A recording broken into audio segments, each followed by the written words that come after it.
ఆదికాండం 39వ అధ్యాయము 9వ వచనాన్ని చదువుకున్నాం. నీవు అతని భార్యవైనందున నిన్ను తప్ప మరి దేనిని నాకు అప్పగింపగా ఉండలేదు. కాబట్టి నేనిట్లు ఇంత ఘోరమైన దుష్కార్యం చేసి దేవునికి విరోధముగా పాపం కట్టుకుందనని తన యజమానిని భార్యతో అనేను. చదువుబడిన లేఖనాలను దేవుడు మన వినికిడిలో దీవించినట్లుగా చిన్న మాట ప్రార్థన చేసుకున్నాం. సమయం ఇప్పటికే కాలాతీతమైంది. పరిశుద్ధ తండ్రి స్తోత్రాలు. వినిపించబడిన మీ యొక్క కృపను బట్టి సంగతిని బట్టి స్తోత్రాలు. ఈ సమయంలో మీ లేఖనాలు చదువుకున్నాం. మీరే జ్ఞానయుక్తమైన ఆలోచనలతో మమ్మల్ని దర్శించి తాకి మాతో మాట్లాడమని, మీ యొక్క కృపను బట్టి మీ యొక్క సంగతులతో మమ్మల్ని సంభాషించి ముచ్చటించి ధైర్యపరిచి హెచ్చరించమని ప్రోత్సహించమని యేసు ప్రభు ద్వారా నిరీక్షణతో ప్రార్థిస్తున్నాము తండ్రి. ఆమెన్. ఈ సమయంలో దైవ లేఖనాల నుండి ఆదికాండం 39వ అధ్యాయము 9వ వచనాన్ని మనం చదువుకున్నాం.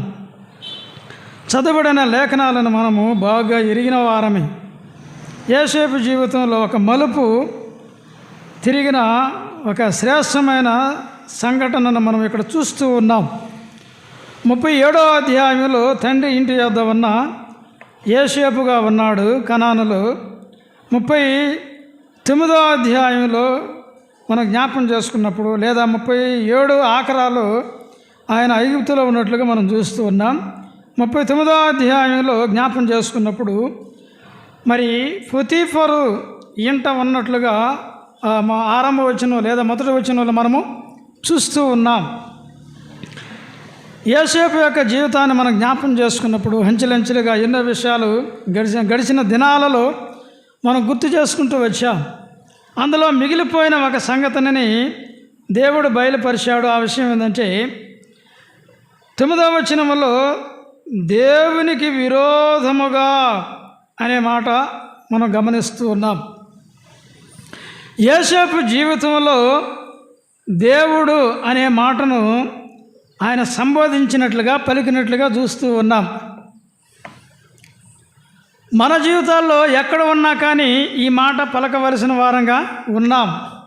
కూర్చున్నా, లేచినా, త్రోవన నడుస్తున్నా దేవుని కృప సహాయం, దేవుని వలననే నిలిచి ఉన్నాం, దేవుని బట్టియే ఉన్నాం, దేవుని వలననే బ్రతుకుచున్నాం, దేవుని బట్టియే జీవిస్తూ ఉన్నాం, ఆయనను బట్టియే ఇలాగున ఈ స్థితిలో ఉన్నామని మనం చెప్పగలిగిన వారంగా ఉండాలి అని ఈ మాటల ద్వారా గమనిస్తూ ఉన్నాం. చూసిన లేఖనాలను మనం గమనించినట్లయితే యోసేపు మరి పొతీఫరు ఇంటి వద్ద ఉండగా, పొతీఫరు ఇంటిలో ఉండగా దేవుడు ఆయనకి తోడై ఉండెననే మాటలు మనం చూస్తున్నాం. వచనం 3, యెహోవా అతనికి తోడై ఉండెను అనే మాట గమనిస్తూ ఉన్నాం. దేవుని తోడు కలిగిన వాడు, దేవుడు తోడుగా ఉన్నవాడు ఎంత ధన్యజీవో. దేవుని తోడు చాలా దీవెనకరం, దేవుని తోడు ప్రయోజనకరం, దేవుని తోడు లాభకరం, దేవుని తోడు ఉపయోగకరం, దేవుని తోడు క్షేమకరమని మనం గమనించాలి. అయితే ఈ లేఖనాలను మనం జ్ఞాపకం చేసుకున్నప్పుడు ఆ ఇంటిలో ఉండగా, ఆ ఇంటిలో తాను చేస్తూ ఉన్న పరిచర్యను బట్టి దేవుడు ఏం చేశాడు? సఫలం చేశాడు. యెహోవా తోడుగా ఉన్నాడు, యెహోవా సఫలపరచును, యెహోవా కటాక్షము యోసేపు మీద ఉన్నది. లేదా యోసేపు మరి దేవుని కటాక్షం పొందిన వారిగా మనము గమనిస్తూ ఉన్నాం. దేవుడు బాహ్య నేత్రాలకు కనబడని వాడు. ఆయన అదృశ్యుడు, నిరాకారుడు, ఆయన అనంతుడు, ఆ సర్వశక్తిమంతుడు, ఆయన అనంత జ్ఞానియగు దేవుడు. అంత మాత్రమే కాదు, ఆయన సర్వవ్యాప్తి అనే మాటలు మనం గమనించగలం. ఆయన నిరంతరం ఉండేవాడు, ఎల్లవేళలో ఉండేవాడు, యుగయుగములు ఉండేవాడు, సదాకాలం ఉండేవాడు, ఆది ఆయనే అంతం ఆయన అనే మాటలు మనం గమనించాలి. మనం కేవలం మరి నిమిత్తం మాత్రమే, క్షణభంగుర జీవితం కలిగిన వారమే. నరుడు కొద్ది దినముల, స్త్రీ కనిన నరుడు కొద్ది దినముల వాడై అనే మాటలు మనం గమనించగలం. నీడ వంటి జీవితం కలిగిన వారం, మరి నీటి బుడగ జీవితం కలిగిన వారం, త్రాసు మీద జీవితం కలిగిన వారం మనము. అయితే దేవుడు ఆయన నిరంతరం ఉన్నవాడు. అదే సమయంలో యోసేపు యొక్క జీవితంలో మనం జ్ఞాపకం చేసుకున్నప్పుడు యోసేపుకు తోడుగా ఉన్నాడనే మాట చూస్తూ ఉన్నాం. ఆ దేవుడు యోసేపును దృష్టించాడు, ఆ దేవుడు యోసేపును చూశాడు, ఆ దేవుడు యోసేపు మీద తన కృపను చూపించాడు. గనుకనే యోసేపుకు తోడుగా ఉన్నాడనే మాటలు మనము చూస్తూ ఉన్నాం. కనుకనే దేవుడు యోసేపుకు తోడుగా ఉండుటను బట్టి ఏమైందంటే ఆశీర్వాదం దొరికింది. 5వ వచనంలో చూస్తూ ఉన్న మధ్య వరుసలో యోసేపును బట్టి ఆ ఇంటికి ఆశీర్వాదం. ఎవరి వలన? యోసేపు వలన. ఎవరు బట్టి? దేవుని బట్టి. దేవుని ద్వారా యోసేపును బట్టి ఆ కుటుంబానికి ఆశీర్వాదం దొరికింది.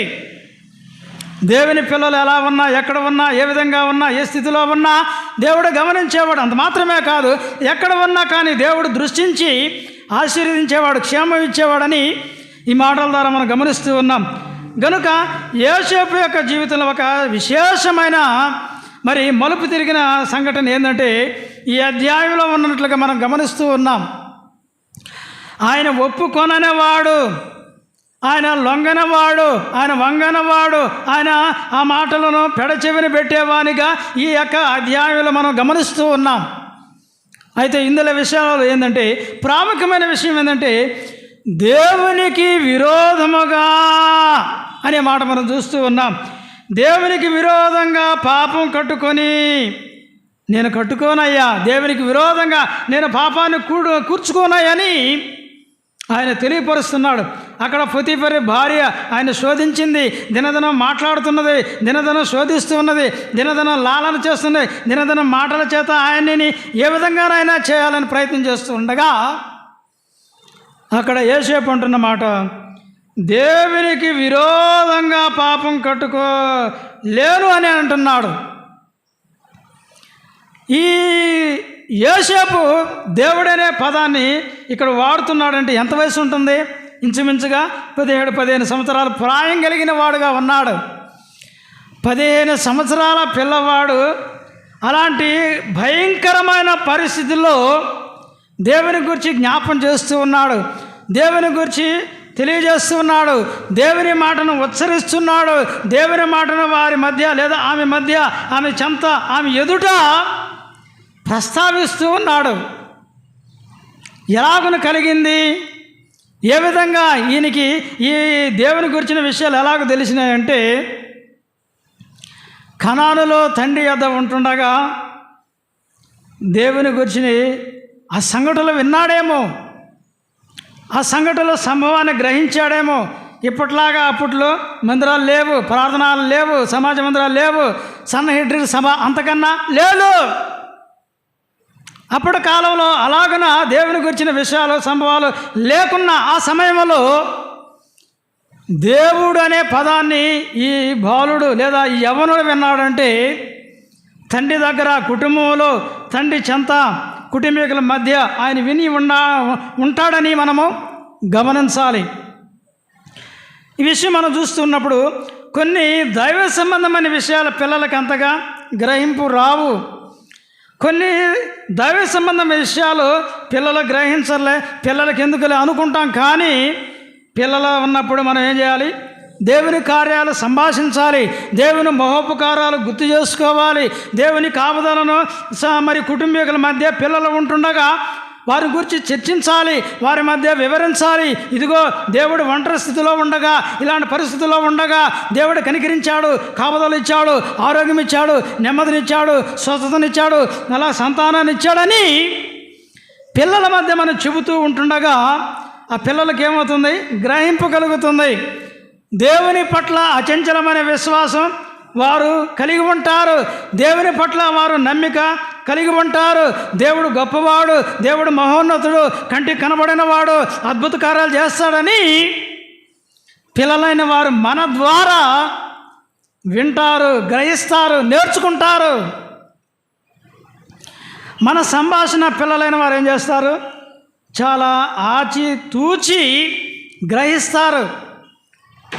మనం చేసే సంభాషణ వింతైన సంభాషణ లేదా సరస్వక్తులతో కూడిన సంభాషణ లేదా కుటుంబ పరిస్థితులను బట్టి చేసే సంభాషణను పిల్లలైన వారు గ్రహిస్తారు.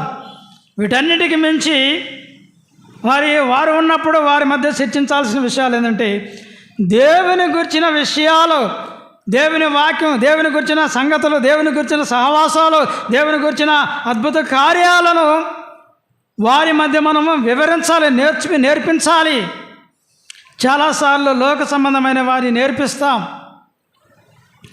ఎలాగ రాణించాలి, ఎలాగన డబ్బు సంపాదించాలి, ఎలాగ జ్ఞానవంతులు కావాలి, ఎలాగన ప్రతిభావంతులు కావాలి, ఎలాగ లోకంలో ఉన్నతమైన స్థాయికి వెళ్ళాలి, ఉన్నతమైన ఉద్యోగాలు, హోదా, విలువ, గౌరవం, పరపతి కలిగి జీవించాలి. ఈ విషయాలే మనం పిల్లల ఎదుట చర్చిస్తాము. అయితే ఇవన్నీ ముఖ్యమే, ఇవన్నీ అవసరమే. వీటితో పాటు వీటికి కంటే అధికంగా దేవుని గురించి సంభాషించాలని మనం గుర్తు చేయబడుతూ ఉన్నాం. ఎందుకు ఈ విషయాలు చెప్పుకుంటున్నామంటే యోసేపు ఆ ఒంటరి స్థితిలో, ఎవరు లేని స్థితిలో, నానెవరు లేరు, ఆ అమ్మ నాన్న అయినవారు, తోబుట్టువులు, బంధువులు ఎవరు లేని ఆ సమయంలో, ఏకాంత సమయంలో, ఆ ఇంటిలో, పొరుగు గ్రామంలో, పరదేశిగా ఆ ప్రదేశంలో ఆయన ఉంటుండగా దేవుడు అనే మాటను వాడుతూ ఉన్నాడు. ఆ బీజం ఎప్పుడు వచ్చింది? ఆ ఆలోచనలు ఎప్పుడు కలిగినాయి? బాల్యంలోనే తండ్రి చెంత ఉండగా, కుటుంబంలో ఉండగా, గుడారంలో ఉండగా, తన తల్లి రాహేలు ఇంట ఉండగా ఈ సంగతులన్నీ నేర్చుకుంటున్నాడేమో, గ్రహిస్తూ ఉన్నాడేమో. గనుకనే తన యవ్వన కాలములో, ఆ శోధన సమయంలో, ఆ క్లిష్ట సమయంలో, ఆ ఇబ్బందికరమైన సమయంలో ఆదుకునేవారా లేరు. ఆ సమయంలో తన పక్షంగా మాట్లాడేవారా లేరు. తన పక్షంగా ఎవరన్నా న్యాయం చేసేవారా, సహాయం చేసేవారా లేరు. ఇలాంటి పరిణామాలు, ఇలాంటి పరిస్థితులలో, ఇలాంటి సమూహంలో ఇక దేవుడే అనుకున్నాడు. దేవుడే దిక్కు, దేవుడే ఆధారం, దేవుడే అయినవాడు, దేవుడే తోడు, దేవుడే కాచేవాడు, దేవుడే సహాయకుడని తన మనసులో నిర్ధారణ చేసుకున్నాడు. దేవుని గురించి నిర్ధారణ చేసుకున్నప్పుడు దేవుడు ఎలాంటి వాడు అక్కడ గ్రహించగలిగాడు. దేవుడు పరిశుద్ధుడు, మనలాంటి వాడు కాడు. ఆయన పరిశుద్ధుడు. ఆయనతో ఉండాలి, ఆయనతో సహవాసం చేయాలి, ఆయనతో సంభాషించాలి, ఆయనతో మాట్లాడాలి. ఆయనతో మనం ఉండాలంటే ఆయన వలె బ్రతకాలని గ్రహించాడు, నిర్ధారణ చేసుకున్నాడేమో. దినదినము ఆమె అతనితో మాట్లాడుచూ వచ్చినట్లుగా మనం చూస్తూ ఉన్నాం. వాస్తవంగా ఆ యవనుడి వయసు వేరు, ఆమె వయసు వేరు. వారికి మరి జాతి భేదం కూడా వచ్చింది అడ్డుగా. ప్రాంతీయ భేదం కూడా అక్కడ అడ్డు ఉన్నది. ప్రాంతీయ భేదం, జాతి భేదం, వయో భేదం అక్కడ ఉన్నది. వీటన్నిటికి తోడు యోసేపు దేవుని అక్కడ ఉంచాడు, దేవుడిని వారి మధ్య ఉంచాడు, దేవుని వారి సంభాషణలో ఉంచాడు. ఆ మాటలు ఎలాగనే ఉన్నాయో మనం గ్రహించం. కానీ యోసేపు ఆ మాటలు మనం చూస్తుంటుండగా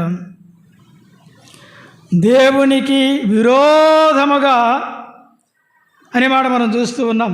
దేవునికి విరోధముగా పాపము కట్టుకుందును. ఎప్పుడు చేస్తే, ఎప్పుడు జరిగిస్తే, జరిగించిన విరోధిని అవుతాను, దేవునికి ఆయాసకరంగా మారుతాను, దేవునికి శత్రువుగా నేను మారుతానని గ్రహించగలిగినాడు. గనుకనే ఆ మాట అనగలుగుతూ ఉన్నాడు. 39వ అధ్యాయం 9వ వచనంలో యోసేపు దేవుడు అనే మాటను ప్రస్తావించాడు మొదటిగా. రెండవదిగా మనం చూద్దాం, ఆ ప్రక్క అధ్యాయమే 40వ అధ్యాయం 8వ వచనాన్ని మనం చూద్దాం. 40వ అధ్యాయం 8వ వచనం. అందుకు వారు, మేము కలలు గంటిమి, వాటి భావం చెప్పగల వారెవరూ లేరని అతనితో అనగా, యోసేపు వారిని చూసి భావములు చెప్పుట దేవుని అధీనమే కదా. మీరు దయచేసి ఆ కలలు నాకు వివరించి చెప్పుడి అనెను. యోసేపు జీవితంలో తాను పలికిన మరొక మాట దేవుడు అనే మాట మనం చూస్తుండగా ఇప్పుడు పలికాడు. యోసేపు ఆమెతో సహకరించకపోగా యోసేపును ఏం చేసిందంటే ఆమె ఆయన మీద నింద వేసింది, నెపం మోపింది. ఆ సమయంలో భర్త విని కోపోద్రికుడై యోసేపును రాజా సైనికులు లేదా రాజు ఉద్యోగస్తులు బంధించబడి ఆ చెరసాలలో వేసినట్లుగా మనం చూస్తూ ఉన్నాం. చెరసాలలో వేయబడ్డాడు. ఆ కారాగృహంలో బందీగా చేయబడ్డాడు. అలాంటి తరుణములో పానదాయకుల అధిపతి, భక్ష్యకారుల అధిపతి వీరువురు రాజు ఎడల తప్పు చేయబడగా నిర్ధారణ కొరకై ఎవరో వీరిద్దరిలో చేశారు, ఒకరు చేశారా, పానదాయకుల అధిపతి చేశాడా, లేదా మరొకరు భక్ష్యకారుల అధిపతి చేశాడా, విచారణ కొరకై యోసేపు ఉన్న ఆ గదిలో వీరిని వేసిన తర్వాత వారికి యోసేపు ఏం చేస్తాడంటే పరిచర్య లేదా ఉపచారం చేయవాడుగా అవుతాడు. ఆ వచనం 4లో మనం గమనిస్తూ ఉన్నాం. కొన్ని దినములైంది, సమయం రాలా నిర్ధారణ చేయడానికి, వారిని నిర్దోషి ఎవరో దోషి ఎవరో తేల్చడానికి కొన్ని దినాలు పట్టింది. ఆ సమయంలో వారు దినములో గడిచే కొలది వారి ముఖములో తేడా ఉన్నది. ప్రాముఖ్యంగా ఆ దినము మరీ తేడాగా ఉన్నది. వారి ముఖంలో చిన్నబోయినట్లుగా ఉన్నాయి. అప్పుడు యోసేపు అన్నాడు, ఏం మీరు ఇలాగ ఉన్నారు అని పలికినప్పుడు వారు అంటున్న మాట, అయ్యా మేము ఇరువురమి లేదా ఇద్దరమి కలలు కన్నాము, అయితే వాటి భావం చెప్పగలిగిన వారు ఎవరు లేరు అని పలికినప్పుడు యోసేపు అంటున్న మాట, భావములు చెప్పుట దేవుని అధీనం అని అన్నాడు. కలల భావం చెప్పగలే వారు ఎవరు? దేవుడే. కలల యొక్క భావాన్ని తెలపగలిగిన వారు దేవుడే. నరమాతలు ఎవరో తెలుపలేరు, మానవులు ఎవరో చెప్పలేరు ఆ మర్మాలు, ఆ కల భావాలు దేవుని యొక్క అధీనమని వారితో తెలియపరుస్తున్నట్లుగా మనం చూస్తూ ఉన్నాం. ఈ విషయాలు చూస్తూ ఉంటుండగా యోసేపు 37వ అధ్యాయంలో కలగలనాడు. కలగని తల్లిదండ్రులైన వారికి లేదా అన్నదమ్ములైన వారికి అక్కడ తెలియపరిచాడు. అనలారా, నా పన నిలబడింది, 12 పనలు నా ఎదుట సాష్టాంగపడినవి అనలారా అని అనలతో చెప్పగా వారు కోపించారు. తర్వాత మరొక కళ చెప్పాడు. అనలారా, రండి రండి, నేను మరొక కళ కన్నాను. సూర్య చంద్ర నక్షత్రములు, సూర్యుడు చంద్రుడు 11 నక్షత్రాలు నా ఎదుట సాగిలిపడినవి అని అన్నలైన వారికి చెప్పగా వారు మిగుల కోపపడ్డారు, కోపించారు. ఇక్కడ మరొక విషయం గమనించాలి. సూర్య చంద్ర నక్షత్రములు, సూర్యుడు ఉన్నప్పుడు చంద్రుడు నక్షత్రాలు కనబడవు. అదే సమయంలో చంద్రుడు నక్షత్రాలు ఉన్నప్పుడు సూర్యుడు కనబడడు. అయితే ఈ కళలో సూర్యుడు చంద్రుడు నక్షత్రాలు 11 నక్షత్రాలు అలాగన సాగిలు పడినవని యోసేపు చెప్పగా వారు కోపించారు, పగబట్టారు. వారు మరీ పగబట్టారు, అసూయపడారని ఆ లేఖనాల్లో మనం గమనిస్తూ ఉన్నాం. ప్రేమించాడు, అది కూడా ఉన్నది. అయితే యోసేపు గ్రహించినది ఏంటంటే కలలో ఎవరు అధీనం? దేవుని అధీనం. కలలో రప్పించేవాడు ఆయనే, కలభావం చెప్పగలిగిన వాడు ఆయనే, కలలో జరిగినట్లుగా జరిగించేవాడు ఆయనే, స్వప్నముల భావం తెలపగలిగిన వాడు దేవుడే. ఆయన జ్ఞానవంతుడని గ్రహించాడు. ఆ సమయంలో వారితో మాట్లాడుతున్న మాట దేవుని అధీనం. మనమైతే ఏం చేస్తాం? అలాంటి క్లిష్ట పరిస్థితులలో దేవుడనేవాడు ఉంటే నన్ను ఎందుకు చెరసాల్లో వేస్తాడు? దేవుడనేవాడు ఉంటే నేను ఎందుకు ఇన్ని దినాలు ఉండాలి? నేను నిర్దోషిని కదా, నేను నిరపరాధిని కదా, ఏ దోషం ఎరిగిన వాడిని కదా, ఏ పాపం చేయని వాడిని కదా, దేవుడే నాకు ఎందుకు ఇలాంటి శిక్ష వేశాడు? నేను దేవుని కొరకు నిర్దోషినిగా జీవిస్తే, నిర్దోషినిగా బ్రతికితే, నిర్దోషినిగా ఉంటే, ఏ దోషం పాపం లేకుండా నేను ఇలాగ ఉంటే దేవుడు ఎందుకు నాకు ఇలాగ చేశాడు అని మనమైతే దేవుని మీద ఆయాసపడతాం, దేవుని మీద కోప్పడతాం, దేవుని మీద అలుగుతాం, మందిరం మానేస్తాం, చర్చి మానేస్తాం, ప్రార్థన మానేస్తాం, వాక్యం మానేస్తాం, సహవాసానికే రాము. అయితే యోసేపు ఆయన దైవ సంబంధమైన వ్యక్తి కనుక, ఆత్మ సంబంధమైన వ్యక్తి కనుక ఆయన అలాగ మాట్లాడినట్టుగా మనం చూస్తూ ఉన్నాం. ఎలాగనో మనం తెలుసుకోగలం. చూడండి 41వ అధ్యాయం 38, 39 వచనాలు. ఫరో తన సేవకులను చూసి యోసేపు విషయం అంటున్నాడు, ఇతని వలె దేవుని ఆత్మగల మనిషిని కనుగొనగలమా? దేవుని ఆత్మగల మనిషిని కనుగొనగలమా? ఎవరిస్తున్న సాక్ష్యం? యోసేపు ఎదుట, సేవకుల ఎదుట యోసేపును గూర్చి ఒక అధికారి, ఫరో ఆ రాజు, ఆ ఐగుప్తు నేత ఆయన పలుకుతూ ఉన్నాడు, ఇతడు దేవుని ఆత్మ కలిగిన మనుష్యుడని సాక్ష్యం ఇస్తూ ఉన్నాడు. అలాగైతే ప్రియులారా, దేవుని యొక్క నామమును ఉచ్చరించాలి, దేవుని నామమును గణపరచాలి, దేవుని నామమును హెచ్చించవలసిన వారంగా ఉంటూ ఉన్నాం. ఆయన్ని ఊరేగించాలి, ఆ ఘనమైన నామమును గొప్ప చేయాలి. అందుకే రెండవదిగా మనం జ్ఞాపం చేసుకుందాం, భక్ష్యకారులు, ఆ పానదాయకుల అధిపతి ఎదుట దేవుడు అనే మాటను వారి ఎదుట ప్రస్తావించాడు.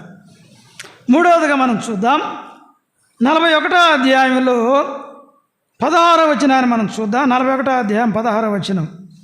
యోసేపు అది నా వలన కాదు, దేవుడే ఫరోకు క్షేమకరమైన ఉత్తరం ఇచ్చునని ఫరోతో చెప్పాను. మూడవదిగా మనం జ్ఞాపం చేసుకున్నప్పుడు యోసేపు ఫరో ఎదుట అంటున్నాడు, జరిగినట్లుగానే వారి కలల భావం యోసేపు తెలియపరిచాడు. 3 దినాలకి ఒకని తల ఎత్తబడుతుంది, ఒకని తల తీసివేయబడుతుందని చెప్పాడు. ఆ కలభావం చొప్పున జరిగింది. భక్ష్యకారుని యొక్క, అలాగనని పానదాయకుల యొక్క వారి మీద మరి తీర్పు విధించబడగా అప్పుడు ఏం చేస్తారంటే, భక్ష్యకారుల అధిపతిని విరేలాడ దించనని 40-22వ వచనంలో మనము చూస్తూ ఉన్నాం.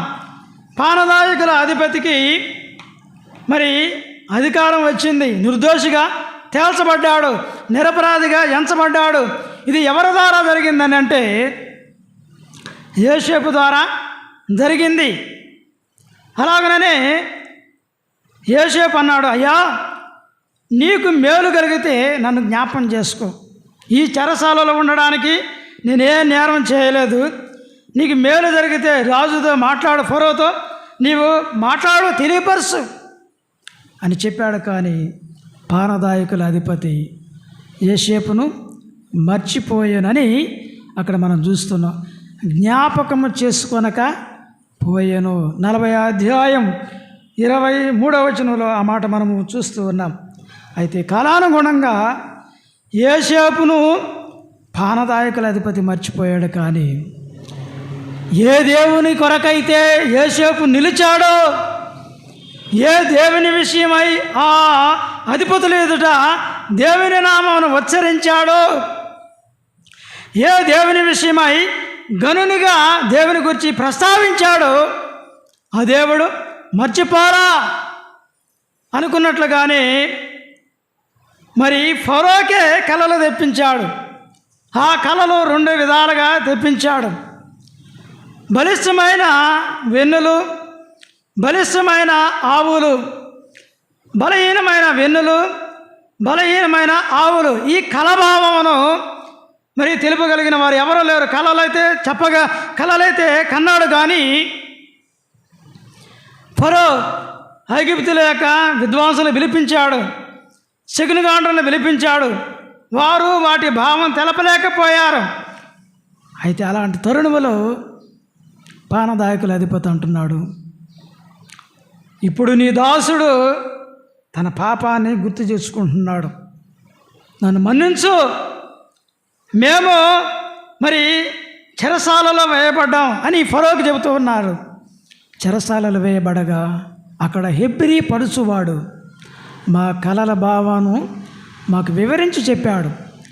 వాటి చొప్పున మాకు జరిగేనా అని ఆ ఫరోకి తెలుపపరచబడినప్పుడు ఫరో వెంటనే తడవ చేయక యోసేపును చెరసాల నుండి వెలుపలికి రప్పించాడు. వెలుపలికి రప్పించినప్పుడు ఎలా ఉన్నాడు? గడ్డం పెరిగిపోయిన పరిస్థితి.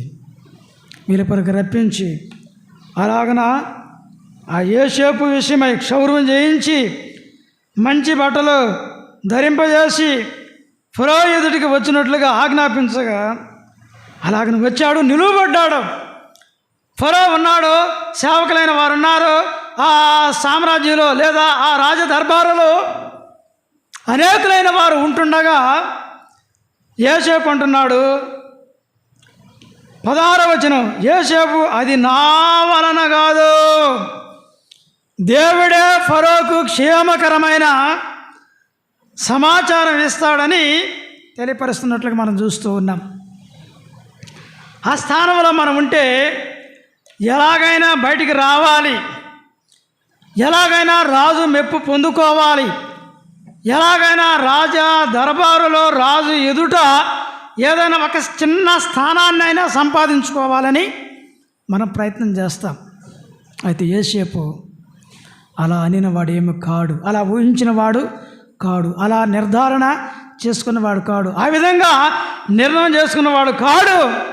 అయ్యా, అది నా వలన కాదు, నేను అంతటి వాడును కాను, కలల భావం చెప్పగలిగిన వాడు కాను, కలల యొక్క అర్థాన్ని చెప్పగలిగిన వాడు నేను కానయ్యా. అయితే ఒక ఆయన ఉన్నాడు,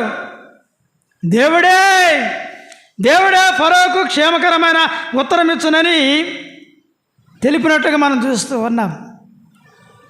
అనుకున్నట్లుగానే యోసేపు దేవుని యొక్క చిత్తాన్ని బట్టి, దేవుని యొక్క ప్రేమాన్ని బట్టి ఆ కలభావాన్ని తెలుపుగా ఆ కలభావం విన్న ఆ ఫరో అంటున్నాడు కదా, వచనం 38, తన సేవకులను చూసి ఇతని వలే దేవుని ఆత్మగల మనిషిని మనం కనుగొనగలమా అని అన్నాడు. ఎంత సాక్ష్యం! దేవుని గురించి ఆయన హెచ్చించినప్పుడు, దేవుని గురించి మాట్లాడినప్పుడు, దేవుని నామాను గొప్ప చేసినప్పుడు, దేవుని నామాను హెచ్చించి గణపరిచినప్పుడు దేవుడు ఏం చేస్తున్నాడు? ఆ సమూహంలో హెచ్చిస్తూ ఉన్నాడు, ఫరో ద్వారా హెచ్చిస్తూ ఉన్నాడు. ఇతను లాంటి వాడు, ఇతని వలె దేవుని ఆత్మ జ్ఞానం కలిగిన వారు ఎవరు లేరని అక్కడ సంబోధించబడుతూ ఉన్నాడు. కనుక జ్ఞాపం చేసుకున్నాం, మనము పనిచేసే కార్యాలయాలలో, మనం పనిచేసే ఆఫీసులలో, మనం పనిచేసే ఆ ఉద్యోగాలలో, మనం పనిచేసే ఆ స్కూళ్ళు కావచ్చు, ఆ వ్యాపారాలు కావచ్చు, ఆ ఉద్యోగాలు కావచ్చు, ఆ కార్యాలయాలు కావచ్చు, ఆ ఆఫీసుల్లో కావచ్చు, దేవుని నామం గొప్ప చేయబడుతున్నదా దేవుని నామం ఊరేగించబడుతున్నదా? అయ్యా నా వల్ల కాదు, మీరు ఇంత నిశ్చితంగా ఇంత మరి సిన్సియర్గా ఇంత పని చేస్తున్నారు, ఏంటి మీలో విశేషత అంటే మనం చెప్పుకుంటాం. నేను సమయానికి లేస్తా, ఆరోగ్య సూత్రాలు పాటిస్తా, ఇది నా వలననే అని అనుకుంటా. నేను ఇంతగా చదువుకున్నా, ఇంత జ్ఞానం సంపాదించిన, ఇంతగా ర్యాంకులు వచ్చినా కనుకనే ఇంతగా నేను చేయగలుగుతున్నాను అంటామేమో. ఇది నా వలన కాదు, దేవుని వలననే. నేను ఈ స్థితిలో ఉన్నా అంటే, ఈ స్థాయిలో ఉన్నానంటే, ఇంతగా పని చేయగలుగుతున్నానంటే, ఇంతగా మరి అనేకులైన వారిని నేను నేను మరి నా స్వాధీనంలో ఉంచుకొని నేను ఏలిక చేయబడుతున్నానంటే ఇది నా స్వాధీనం కాదు, ఇది నా వశం కాదు, నేను నిమిత్తం మాత్రమే. దేవుడే. నేను ఈ స్థితిలో ఉన్నానంటే, ఈ స్థాయిలో ఉన్నానంటే, ఈ హోదాలో ఉన్నానంటే, ఈ స్థితిలో ఉన్నానంటే, ఈ స్థితిలో నేను సంపన్న స్థితిలో, ఘనమైన పరిస్థితిలో, ఈ స్థానంలో ఉన్నానంటే దీని అంతటికి కారణం దేవుడే అని దేవుని యొక్క విశేషతను చెప్పగలగాలి, దేవుని యొక్క జ్ఞానాన్ని తెలుపగలగాలి, దేవుని యొక్క విశేషతను మరి అనేకులైన వారికి విశదపరచాలి అని మనం గమనిస్తూ ఉన్నాం. యోసేపు ఆ ఫరో సమూహాన, ఆ ఫరో ఎదుట వారితో అంటున్నాడు, అది నా వలన కాదు, దేవుడే అనే మాట మనము చూస్తూ ఉన్నాం. 41వ అధ్యాయము 25వ వచనాన్ని చూద్దాం. అందుకు యోసేపు, ఫరో కనిన కల ఒక్కటే, దేవుడు తాను చేయబోచున్నది ఫరోకు తెలియజేసెను. ఆ 7 మంచి ఆవులు 7 సంవత్సరములు, ఆ 7 మంచి వెన్నులను 7 సంవత్సరములు కల ఒక్కటే అనే మాట. 28 నేను ఫరోతో చెప్పు మాట ఇదే, దేవుడు తాను చేయబోచున్నది ఫరోకు చూపించాను. ఇక్కడ యోసేపు 3 సందర్భాల్లో దేవుని ప్రస్తావన చేశాడు. ఒకటి 16వ వచనంలో దేవుడే అని అన్నాడు. 25వ వచనంలో దేవుడు తాను చేయబోచున్నది అని అన్నాడు. 28వ వచనంలో దేవుడు అనే మాట అక్కడ పలికినట్లు మనం చూస్తున్నాం. దేవుడు తాను చేయబోచున్నది, దేవుడు తాను చేయబోచున్నది తెలియజేసినని 25లో అన్నాడు. దేవుడు తాను చేయబోచున్నది సూచించాను లేదా చూపించానని 28లో పలికాడు. ఎంత విశేషత, ఎంత హెచ్చింపు, ఎంత గ్రహింపు, ఎంత ఔన్నత్యాన్ని దేవునికి ఇస్తూ ఉన్నాడు. 3 సార్లుగా దేవుని గురించి పలికాడు, ముమ్మారు దేవుని గురించి ప్రస్తావించాడు. 3 సార్లుగా దేవుని గురించి పలికాడు, ప్రస్తావించాడు, హెచ్చించాడు. అయ్యా ఫరో రాజా, దేవుడే తెలియజేశాడు, దేవుడే చూపించాడు. కళ ఒక్కటే, భావమా కళ 2 వేరుగా ఉన్నా కానీ భావం మాత్రం ఒక్కటే. 7 సంవత్సరాలు సమృద్ధిగా పంట పండుతాయి, మిగిలిన 7 సంవత్సరాలు కరువు వస్తుంది. ధాన్యాన్ని నిల్వ చేయాలి, సమృద్ధిగా పండినప్పుడు నిల్వ చేయాలి. కరువు కాలంలో నిల్వ చేసిన ధాన్యాన్ని దేశ ప్రజలకు అందించాలి. కరువు చేత, కీడు చేత, కాటకం చేత, వారి ఆకలి దప్పుల చేత వారు మరణించకుండా వారిని కాపాడాలి. అయితే ధాన్యం అమ్మకం చేసే విషయంలో బుద్ధి విజ్ఞానం ఉపయోగించి స్వార్థత లేకుండా, తన మన అనే లేకుండా ధాన్యం అమ్మకం చేయాలి. అలాగనే దేశ ప్రజలను సంరక్షించాలని తెలియపరచబడినప్పుడు ఫరో అంటున్నాడు, అది నా వలన కాదు, నేను అంతటి వాడను కాను. ఇతని వల్లే దేవుని ఆత్మగల మనిషిని కనుగొనగలమా అని యోసేపును చూసి అంటున్నాడు. వాస్తవంగా ఐగుప్తులో ఉన్న ఆ ఫరో ఎదుట, ఆ ఐగుప్తు దేశంలో దేవుళ్ళు అనేవారు ఉన్నారు, దేవుళ్ళుగా పూజించబడుతున్న వారు ఉన్నారు. వారు అలాగ ఉంటుండగా యోసేపు దేవుని గురించి మాట్లాడుతూ ఉన్నాడు. ఉన్నవాడు అనువాడు యెహోవా అనుదేవుడు ఆయనే, నిరంతరం ఉన్నవాడు, సదాకాలం ఉన్నవాడు, సృష్టికర్త, పోషణకర్త, సంరక్షణకర్త అనే భావాలతో కూడిన మాటలు ఆ ఫరో ఎదుట తెలిపినట్లుగా మనం చూస్తూ ఉన్నాం. అలాగైతే యోసేపు దేవుని గురించి తెలుపుతూ ఉన్నాడు పొతీఫరు భార్య ఎదుట మొదటగా, రెండవదిగా భక్ష్యకారుల అధిపతి, పానదాయకుల అధిపతి ఎదుట తెలుపుతున్నాడు, మూడవది ఫరో ఎదుట తెలుపుతున్నాడు. గమనించినట్లయితే అక్కడ స్థలాలు మారినాయి. ఆ ఏకాంతంలో, ఆ ఇంటిలో ఆ స్త్రీ ఎదుట దేవుని గురించి మాట్లాడుతూ ఉన్నాడు. రెండవదిగా ఆ చెరసాలలో ఆ ఖైదీల ఎదుట, ఆ భక్ష్యకారుల ఎదుట, పానదాయకుల ఎదుట మాట్లాడుతూ ఉన్నాడు దేవుడు అని. మూడవదిగా ఫరో సమూహం ఎదుటనే దేవుడు సూచించాడు, దేవుడు చూపించాడు, దేవుడు తెలియజేశాడు, దేవుడే అనే ఆ ప్రస్తావనను తెలియజేశాడు. ఒంటరి స్థితిలో దేవుడు అనే పదాన్ని చూస్తూ ఉన్నాం. ఇద్దరు లేదా అంతకంటే ఎక్కువ మంది ఉన్న అప్పుడు అక్కడ దేవుని గురించిన ప్రస్తావన చూస్తూ ఉన్నాం. ఆ ఫరో సమూహం ఎదుట దేవుడు అనే ఆ మాటను ప్రస్తావించాడు. అలాంటి సందర్భంలో అక్కడ శకునగాండ్రు ఉన్నారు, ఆ ఐగుప్తు విద్వాంసులు ఉన్నారు. వారందరూ అబ్బురిపోయి ఉంటారు. అరే, ఈ చిన్నవాడే, యవనుడే దేవుని ఇంతగా ఇచ్చిస్తున్నాడే, దేవుని గురించి ఇంతగా సంబోధిస్తున్నాడే, దేవుని మీద ఇంతగా ఆధారపడుతున్నాడే అని వారు ఎంతగా ఆశ్చర్యపడి ఉంటారు. అలాగైతే జ్ఞాపకం చేసుకున్నాం, మన జీవితాల్లో దేవుని హెచ్చించే వారంగా ఉన్నామా, దేవుని ఘనపరిచే వారంగా ఉన్నామా, దేవుని మహింపరిచే వారంగా ఉన్నామా అనే మాటలు మనం గమనించాలి.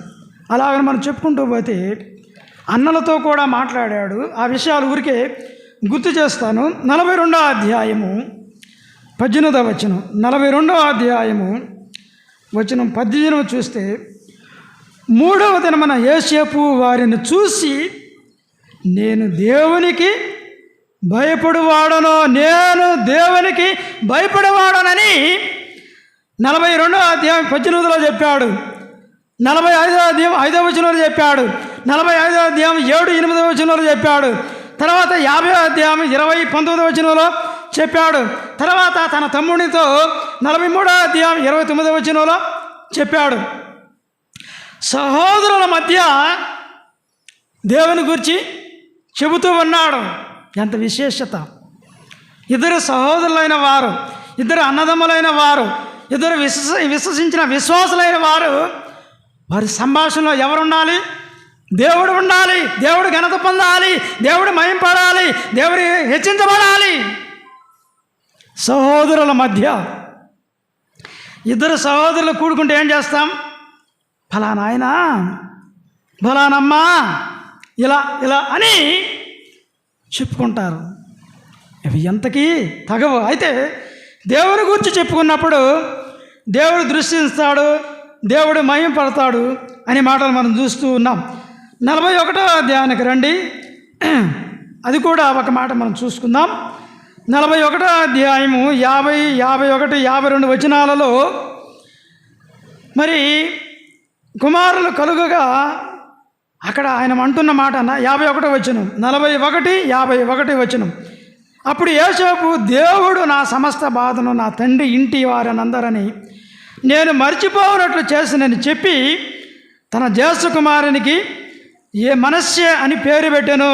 52 తరువాత అతడు నాకు బాధ కలిగిన దేశమందు దేవుడు నన్ను అభివృద్ధి పొందించినని చెప్పి రెండవ వానికి ఎఫ్రాయిం అని పేరు పెట్టాను.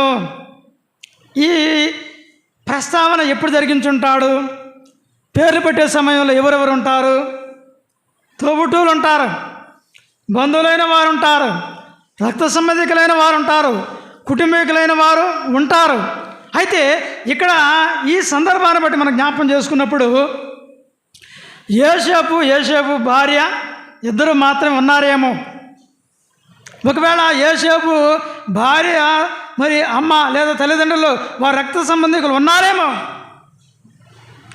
మెట్టుకు ఇలాగ చెప్పుకుందాం, యోసేపు తన భార్య ఎదుట దేవుని గురించి అంటున్నాడు, దేవుడు నా సమస్త బాధలను మర్చిపోయేటట్లు చేశాడు, దేవుడు నన్ను అభివృద్ధి పొందించాడని భార్య ఎదుట చెబుతూ ఉన్నాడు. నీవు ఈ స్థితిలో ఉండడానికి ఇంతగా బాధను మరి దిగమింగుకోవడానికి కారణం ఎవరో అని ఒకవేళ భార్య అన్నాదేమో. అందుకనే ఆ భావాన్ని ఇచ్చే పేర్లు పెడుతూ ఉన్నాడు. దేవుడు నన్ను మర్చిపోయేటట్లు చేశాడు, దేవుడు నన్ను అభివృద్ధి పొందించాడు. ఎంత విశేషత! అలాగైతే జ్ఞాపకం చేసుకున్నాం. యోసేపు యవన ప్రాయంలో ఉండి 30 సంవత్సరాల వయసు, ఇంచుమించుగా 15 సంవత్సరాలు ప్రాయం వరకు వచ్చే వరకు ఎవరి నామాన్ని ఉచ్చరిస్తూ వచ్చాడు? దేవుడే. అలాగే మనం జ్ఞాపకం చేసుకున్నాం. ఆ స్త్రీ ఎదుట దేవుడు అన్నాడు, ఆ అధికారుల ఎదుట దేవుడు అన్నాడు, ఆ నాయకుని ఎదుట దేవుడు అన్నాడు, ఆ అన్నదమ్ములైన వారి ఎదుట దేవుడు అన్నాడు, తన భార్య ఎదుట దేవుడనే ప్రస్తావన చూస్తూ ఉన్నాం. అలాగైతే ఇందులో ఉన్న ఆత్మీయ సత్యాలు నేర్చుకొని దేవుని కొరకు జీవిద్దాం. ఆ దేవుడుగా కలిగిన వారు ధన్యులు. కనుక యెహోవా తమకు దేవుడు కలిగిన వారు ధన్యులు అనే రాయబడిన ప్రకారం ఆ యెహోవాను దేవుడుగా కలిగి ఉండి ఆయన రక్షకుని అంగీకరించి ఆత్మరక్షణ, శాంతి, సమాధానం పొందుకోవాలని మనం చేస్తూ దేవుడి ఈ మాటలు దీవించునుగాక ప్రార్థన చేసుకుందాం. మహోన్నతులైన దేవా, స్తోత్రాలు స్తుతిస్తూ ఉన్నాం. మా జీవితాల్లో అనేక సార్లు లోక సంభాషణ ఎక్కువగా ఉంటుంది. మమ్మల్ని గూర్చి గొప్ప చేసుకోవడం, హెచ్చుగా ఉంటుంది. అయితే మా జీవితాలలో మిమ్మల్ని హెచ్చించే వారంగా, మీ నామాన్ని ఘనపరిచేవారు ఉన్నట్లుగా మమ్మల్ని దర్శించమని ప్రేమ కలిగిన మీ హస్తాలకు అప్పగిస్తూ యేసుక్రీస్తు ప్రభువు ద్వారానే నిరీక్షణ కలిగి స్తోత్రించి వేడుకుంటున్నాము తండ్రి. ఆమేన్. అందరికీ వందనాలు. సెలవు తీసుకున్నాం. ఇంతటితో కూడిక ముగించబడినది.